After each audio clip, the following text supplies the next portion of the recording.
Hello everyone.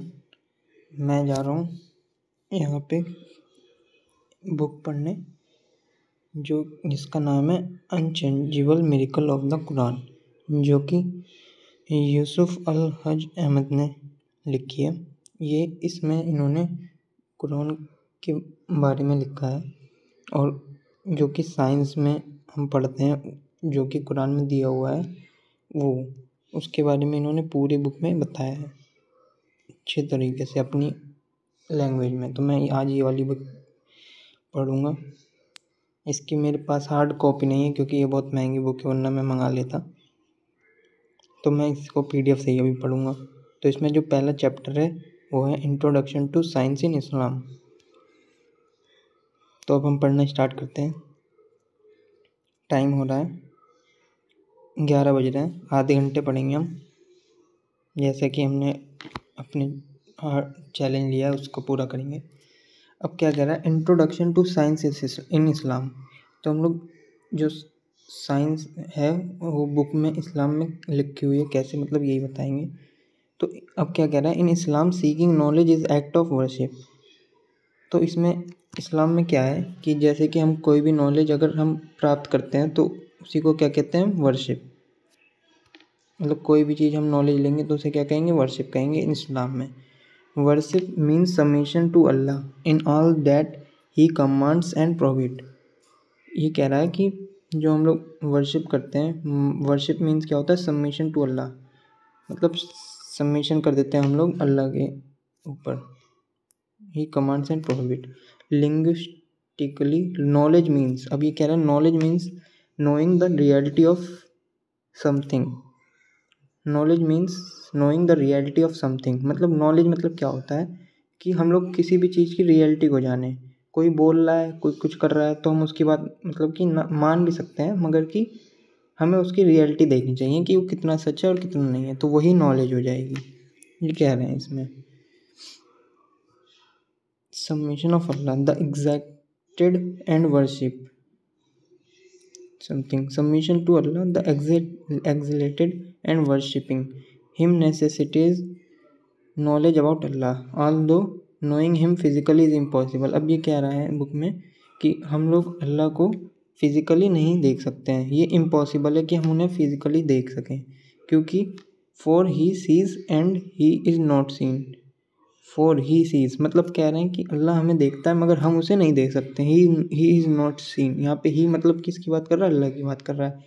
He says about himself. अब कह रहा है कि अल्लाह ने कहा है अपने बारे में, no vision can grasps him. मतलब कोई भी विज़न ऐसा नहीं है जो उन्हें देख सके, ऐसा कुछ ये कहना चाह रहे हैं। थोड़ी इतनी मेरी इंग्लिश सही नहीं, मैं जितना मैं निकाल पा रहा हूँ अपने से मतलब इस बुक का, वो मैं निकालने की कोशिश करूँगा जिससे मुझे समझ में आ जाए थोड़ा बहुत क्या लिखा है इसमें।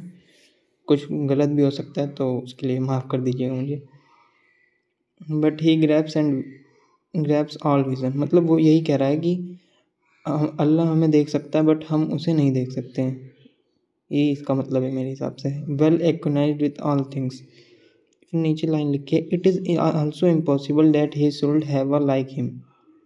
कह रहा है कि ऐसा इम्पॉसिबल है कि उनके जैसा ही should have a like him, मतलब उनके जैसा कोई है, ऐसे कुछ कहना चाह रहा है। ही से अबाउट हिमसेल्फ, उन्होंने ये कहा, it is impossible that he should have a like him.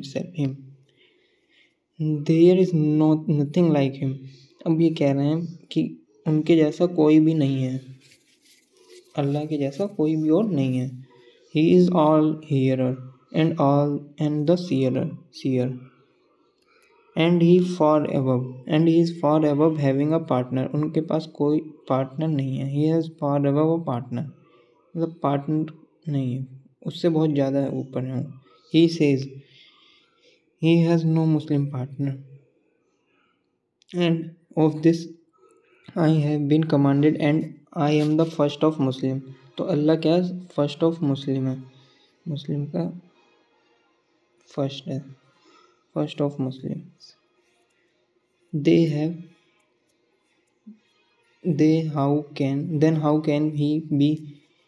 then how can he be known so that he can be worshipped and obeyed? then how can he be known so that he can be worshipped? अब कह रहा है कि हम जब हम उसे जानते नहीं तो हम लोग उसकी वर्शिप क्यों करें, ये कहना चाह रहे हैं। तो this is a obligation of man, मतलब कि हम लोग जितने भी इंसान हैं वो कहते हैं हम लोग उसको क्यों माने, क्यों हम उसको मतलब कि एक तरीके से वर्शिप करें। जब हम उसको,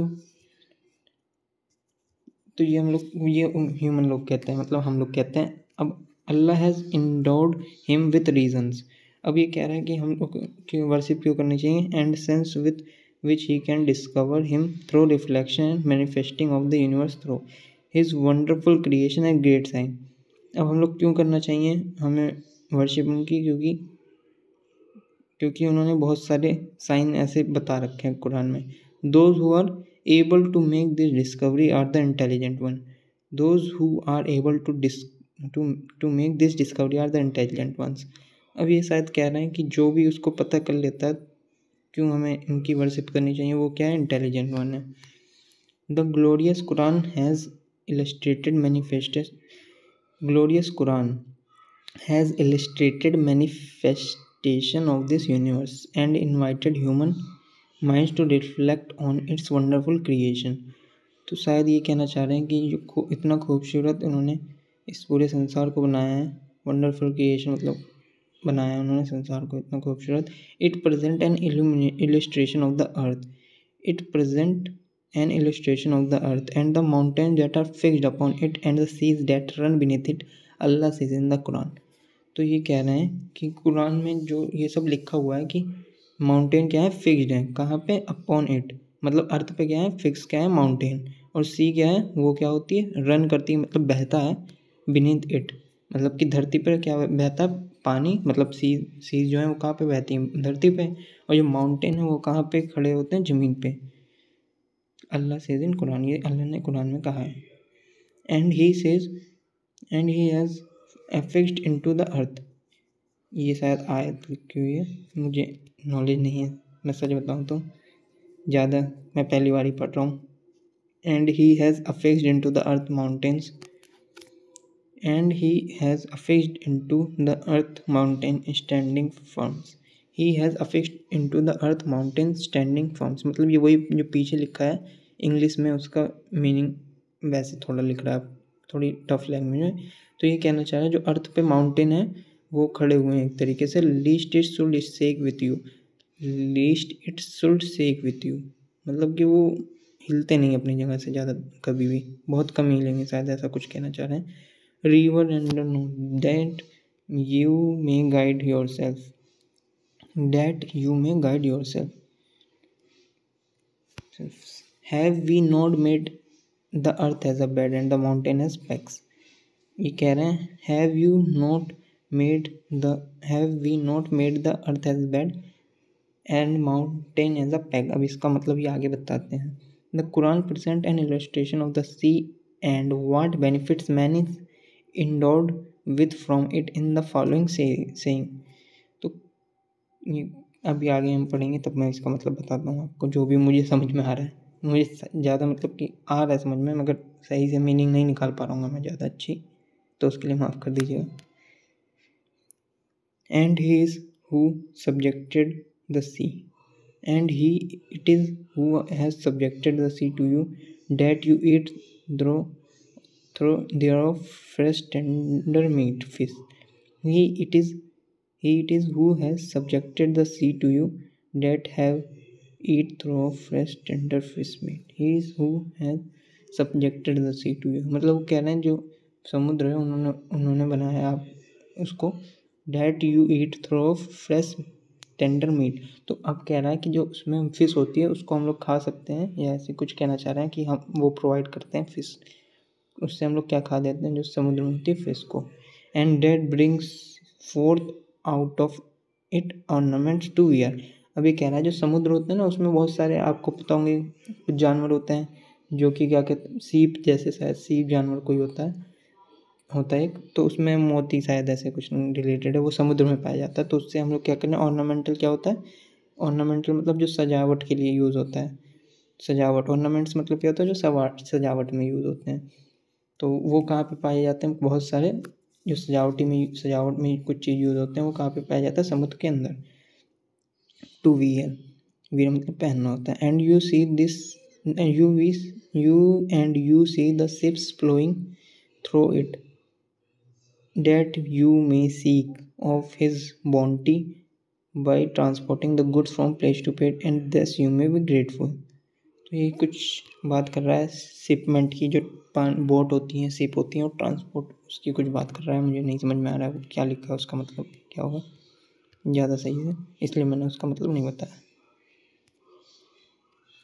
एंड द टू सीज, अब ये कह रहे हैं and the two seas kind of water are not alike. अब इन्होंने कहा है कि इन्होंने जो समुद्र वो बनाए हैं वाटर, तो वो दो तरह के बनाए हैं। मतलब सीज कितने तरह के हैं, दो तरह के हैं, मतलब अलग अलग हैं, दो तरह की हैं। एक क्या है, fresh sweet, this is fresh sweet and the pleasant to drink. तो उन्होंने जो पहला सी का नाम बताया वो कैसे बताइए, फ्रेश स्वीट, मतलब फ्रेश वाटर, ये फ्रेश स्वीट होगी या फ्रेश वाटर भी कह सकते हैं इसे, जो मुझे पता है। एंड प्लीजेंट टू ड्रिंक, तो इसे हम लोग क्या कर सकते हैं, पी सकते हैं। और जो दूसरी अब बता रहे हैं सी है, मतलब वाटर है, वो कैसा है, that is salt and beater.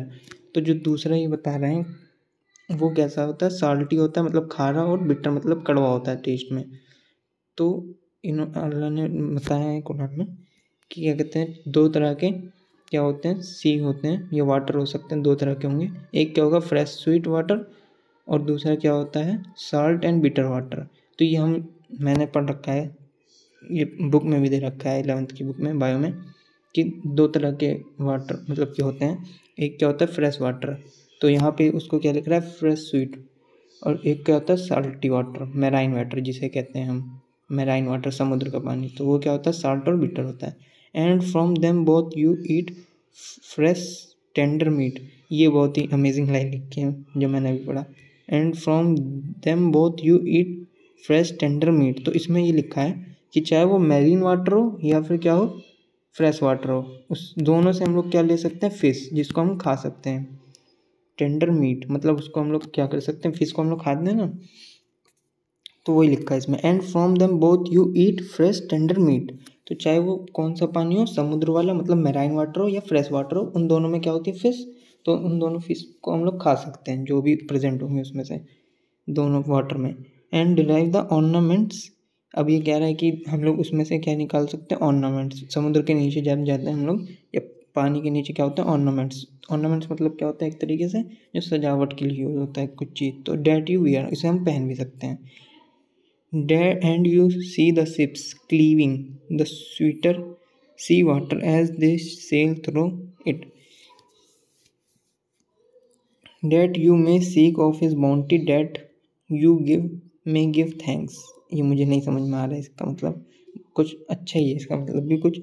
ये शिप की बात कर रहा है, जो शिप होती है शायद उसको चलने वलने से रिलेटेड है। मैं नहीं बताऊंगा क्योंकि मुझे सही से नहीं समझ में आ रहा वो।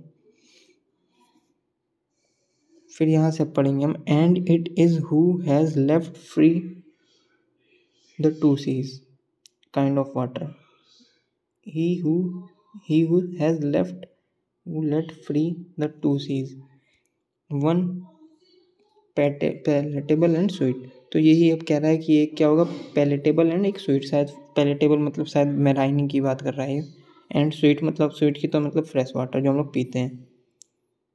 One is palatable and sweet and the other is salt and bitter. Sorry मैंने गलत बताया, जो ये स्वीट वाला है ना, तो इसी को पैलेटेबल भी कह रहा है शायद, और फ्रेश वाटर कहते हैं इसे हम।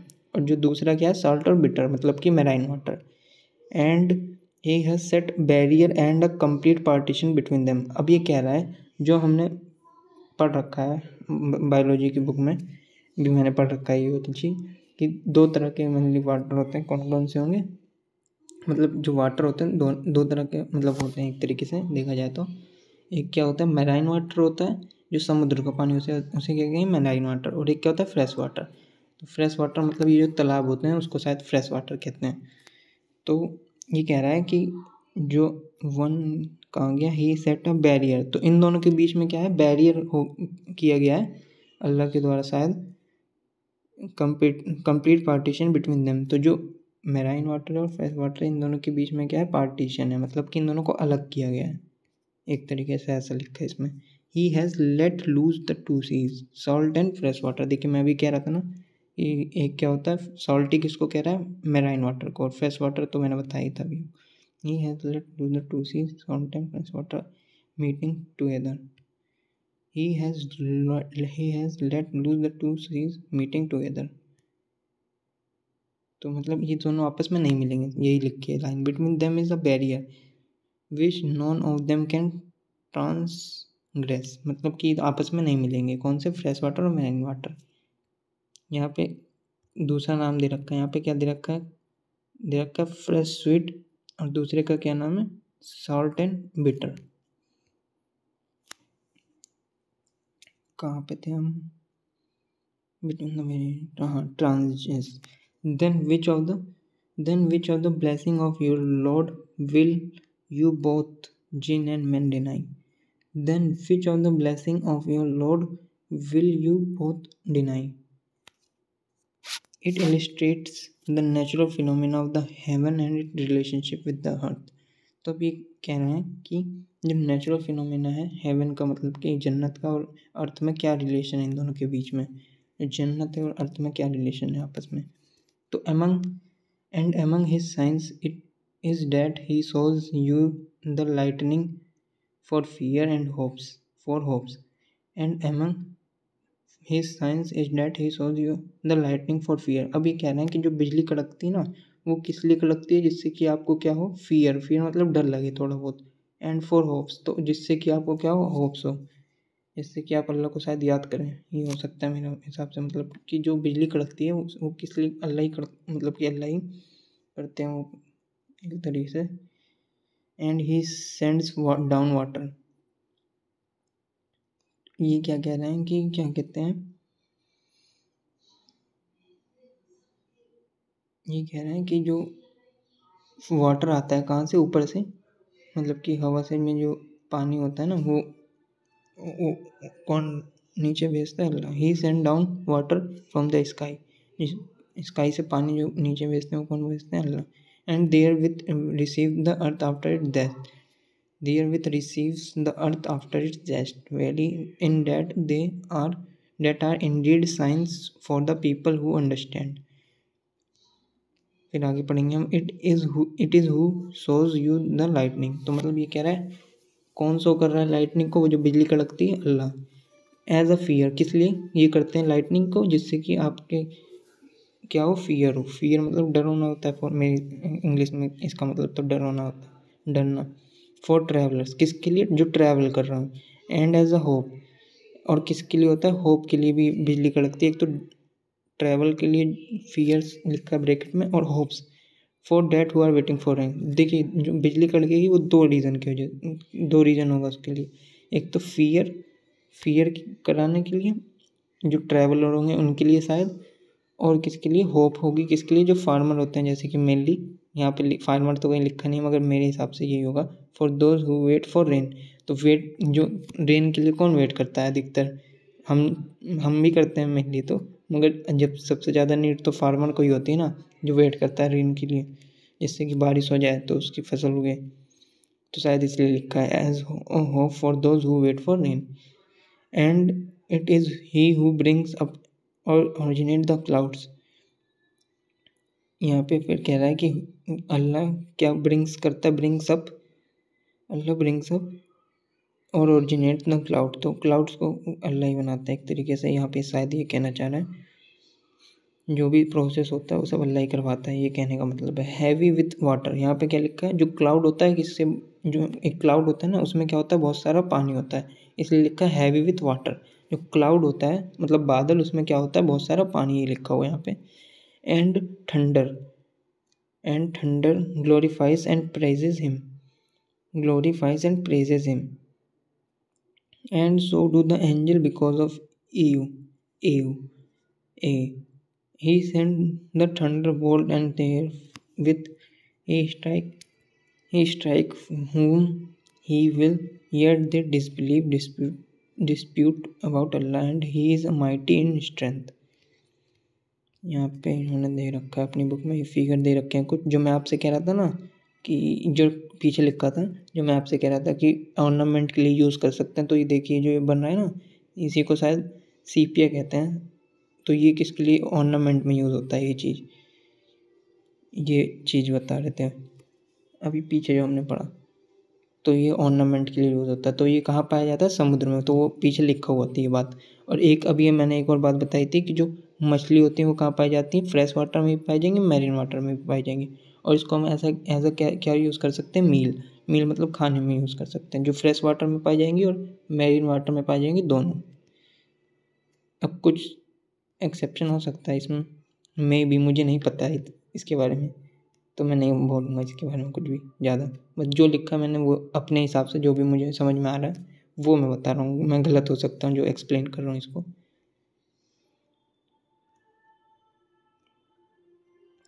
Allah thereby established the foundation of the science of nature. Allah thereby established the foundation of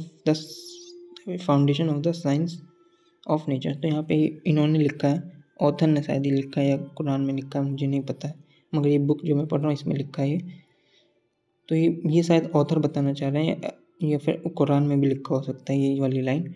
वो बस उर्दू में लिखी होगी, यहाँ पे इन्होंने क्या कर रखा है, बस इंग्लिश में लिख रखा है। तो मुझे तो उर्दू पढ़नी नहीं आती है अभी, तो मैं इसलिए इंग्लिश वाली मैंने बुक डाउनलोड कर ली है। तो यहाँ पे लिखा है Allah there by establish the foundation of the science of nature. तो यहाँ पे अल्लाह ने फाउंडेशन वो कर दिया है, प्रोवाइड कर दिया है, जो कि साइंस एंड नेचर के बारे में उन सब लिखा है थोड़ा बहुत अब कुरान में। ये सब ये मैंने सुन रखा है यूट्यूब पे एक दो वीडियो में, तो इसलिए मैंने सोचा ये सब पढ़ते हैं।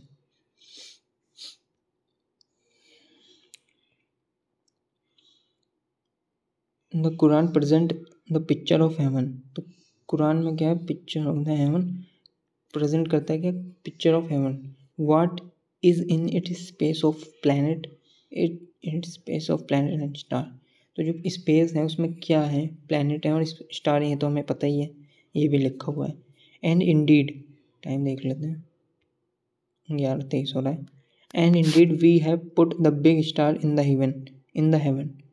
तो जो हेवन है ना, उसमें कौन से स्टार होंगे? बिग स्टार, मतलब बड़े वाले स्टार। कुछ साइज किसी स्टार का छोटा होगा, किसी का बड़ा होगा। और हमें देखो ये भी पता है कि जो स्टार होते हैं वो बहुत बड़े होते हैं। हमें यहाँ से देखने में क्या लगता है कि बहुत छोटे हैं, मगर हमें पता है उनका साइज़ बहुत बड़ा होता है। अर्थ से पता नहीं कितने टाइम्स ज़्यादा होता है, मगर मैंने पढ़ रखा है कि बहुत ज़्यादा टाइम्स होता है अर्थ के साइज़ से। वो यहाँ से बहुत डिस्टेंस पे है, इसलिए हमें क्या लगता है? छोटा। तो यहाँ पे क्या लिखा हुआ है? He had put the big star in the heaven. तो जो हेवन होगा मतलब जन्नत, उसमें क्या होगा? बिग स्टार होंगे, बिग स्टार्स। स्टार मतलब क्या होता है? तारे। And we beautified it for the beholders. We beautified for the beholders. Allah made the star a guide for humans, he says. तो अल्लाह क्या कह रहे हैं? अल्लाह कह रहे हैं कि क्या कहते हैं, हमने जो स्टार बनाए हैं, मतलब कि तारे जो बनाए हैं, वो किस लिए बनाए हैं? जिससे कि जो इंसान है, मतलब हम लोग हैं, वो क्या कर सकें, एक तरीके से गाइडेंस के लिए बनाया है हमारे लिए। अब आप मुझे ये पता है थोड़ा बहुत कि पहले जब ज़माने के लोग थे, जब ये लाइट नहीं थी, तो शायद वो रात में जब अगर कहीं उन्हें जाना रहता था या कुछ भी, वो लोग एक जगह से दूसरी जगह जाते थे, तो वो क्या देखते थे? डायरेक्शन देखते थे, किसकी? तारों की। तब वो अपना डिस्टेंस वहाँ से कवर करते थे। तो शायद यही रिलेशन यहाँ पे जो वर्ल्ड है उसका यही रिलेशन होगा, जहाँ तक मुझे लग रहा है कि Allah made the star a guide for human. तो जो अल्लाह ने तारे क्यों बनाया? जिससे कि जो हम लोग हैं, ह्यूमन है, वो क्या कर सकें? अपने आप को गाइड कर सकें, कैसे हमें चलना है, ये डिस्टेंस कहाँ जाना है, ऐसे एक तरीके से। It is he who has set the star for you. तो मतलब कह रहे हैं कि अल्लाह ने बनाया है स्टार को, किसके लिए? हमारे लिए। सो डैट यू, मतलब हम लोग guide your course with the help through the darkness of the land and the sea. तो जिससे कि हम लोग अपने आप को गाइड करते हैं जब क्या हो जाता है? रात हो जाती है, अंधेरा हो जाता है। कहाँ पे? हर जगह अंधेरा होगा, वो तो ज़मीन पे भी होगा और सी में भी होगा। We have indeed explain the detail in our आयात। सॉरी, मैं सही से नहीं बोल पा रहा था, वो ऐसा हो जाता है कभी कभी। आवर आयात for people who knows. The Quran presents the picture of the sun and the moon and defines their relationship with the earth and human lives. अब जो कुरान है उसमें क्या है? प्रेजेंट है क्या? Pictures of the sun, picture तस्वीर की बात नहीं कर रहा है, ये कुछ और बात करना चाह रहा है ना। Picture of the sun the moon and define their relationship, मतलब ये क्या कहना, रिलेशनशिप बताया गया है कुरान में किसके बारे में, सन और मून के बारे में, जो कि कहाँ पे विद द अर्थ, मतलब जो सन है और मून है उसका रिलेशनशिप बताया गया है किसके साथ, अर्थ के साथ, मतलब हमारी धरती के साथ। एंड ह्यूमन लाइफ, जो सन होता है, सूरज और चांद, उसका रिलेशनशिप किसके साथ बताया गया, अर्थ के साथ हमारे, और किसके, ह्यूमन लाइफ के बारे में, उसके ह्यूमन लाइफ के रिलेशन बताया गया उसका। And we have appointed night and the day as two आयात, we have appointed the night and the day as two ayat. Then we have obliterated the sign of the night. We have appointed the night and the day as two ayat. Then we have obliterated the sign of the night with the darkness, while we had made the sign of the day illuminating, that you may seek bounty from your lords, and that you may know the number of the year and the reckoning, and we have explained everything in detail with further explanation. अब यहाँ पे आगे देख सकते हैं आप, मैं अब वो लिखा था यहाँ पे, उसको एक्सप्लेन कर रहा है थोड़े इजी वर्ड में, यहाँ पे करेगा वो explain author. He merges the night into the day, he merges the night into the day, that is decreasing in the hour of night are added to the hour of day। तो ये कहना चाह रहा है कि जो जब जैसे देखिए हम ठंडी होती है ना, तो उसमें रात क्या होती है, बड़ी होती है, तो वही कह रहा है कि डिक्रीज करेगा किसको, जो हावर मतलब क्या होता है, घंटे को, डिक्रीज करेगा घंटे को ऑफ नाइट, जो नाइट बड़ी होती है ना सर्दी में, तो उसको क्या करेगा, कम करेगा, डिक्रीज करेगा। And added to the hour of day, तो डे में जो होगा वो दिन छोटा होता है ना ठंडियों में, तो उसको क्या करेगा, वो धीरे धीरे क्या करेगा, जो रात वाला समय होगा, ज़्यादा लंबी रात होती है ना, उसको धीरे धीरे क्या करेगा, कम करेगा, दिन को बढ़ाएगा, और रात क्या करेगा, धीरे धीरे छोटी। And he merges the day into the night, और ये क्या कह रहा है फिर, and he merges the day into the night, that is decrease in the hour of day and are added to the night in the hour of the night. तो ये क्या कह रहा है, और जब हम लोग ठंडी से गर्मी से हम लोग किस में जाएंगे, ठंडी में, तो ये क्या करेगा, ठंडी में क्या होगा, मतलब गर्मी में होगा कि दिन, मैं कंफ्यूज है यार थोड़ा सा बोलने में, है ना, कोई बात नहीं, अब मैं सही से बता देता हूँ। ये कह रहे हैं कि क्या कहते हैं, जब गर्मी से हम लोग किस में जाएंगे, ठंडी में, तो गर्मी में हम लोग को पता है क्या होता है, दिन क्या होता है, बड़ा, रात छोटी होती है। तो जब गर्मी से हम लोग ठंडी में जाएंगे तो क्या होगा कि दिन क्या होगा, छोटा होता जाएगा, और रात क्या होगी, बड़ी होती जाएगी। तो यही लाइन लिखी है, the decrease in the hour of the day and they are added to the hour of night, and he has subjected the sun and the moon, each run in it course for a time appointed. He has subjected the sun and the moon, each run appointed. Allah thereby laid the foundation of astrology. The Quran presents illustration of water and plant and their relationship with human and animal life. तो जो कुरान में अल्लाह ने ये भी बताया है कि जो वाटर होते हैं, वाटर होते नहीं है, वाटर है मतलब पानी है, और क्या है, प्लांट है, मतलब जो भी है प्लांट्स, उसका रिलेशनशिप बताया गया किसके साथ, हमारे साथ, और किसके, एनिमल लाइफ के साथ, मतलब जो हम लोग हैं, ह्यूमन बीइंग, इंसान और जानवरों के बीच में रिलेशन बताया किसका, पानी और पेड़ों का। ये हम अब कल पढ़ेंगे, है ना, यहाँ से, क्योंकि आधे घंटे हो गए, मैंने आधे घंटे कहा था पढ़ने के लिए, हम आधे घंटे हर दिन पढ़ेंगे। तो अगर कोई भी मुझसे गलती हो गई तो मुझे माफ़ कर देना, क्योंकि इतना मैं परफेक्ट नहीं हूँ अभी इन सब चीज़ों में कि मैं एक्सप्लेन कर पाऊँ आपको जो भी एकदम करेक्ट लिखा हो।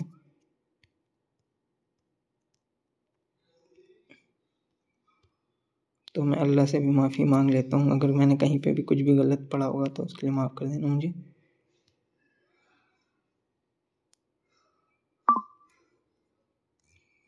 तो अब हम कल यहाँ इसके आगे से पढ़ेंगे।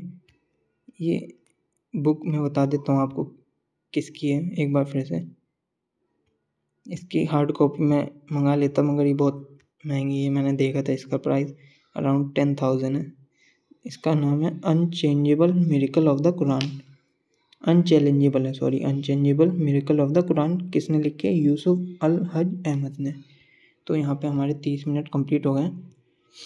बस मैं आज यहीं पे ख़त्म करूँगा। तो आज जितने भी मैंने जो भी चैलेंज लिए थे वो सारे कंप्लीट हो गए हैं और टाइम हो रहा है 11:30 हो रहा है। आज डेट कौन सी थी?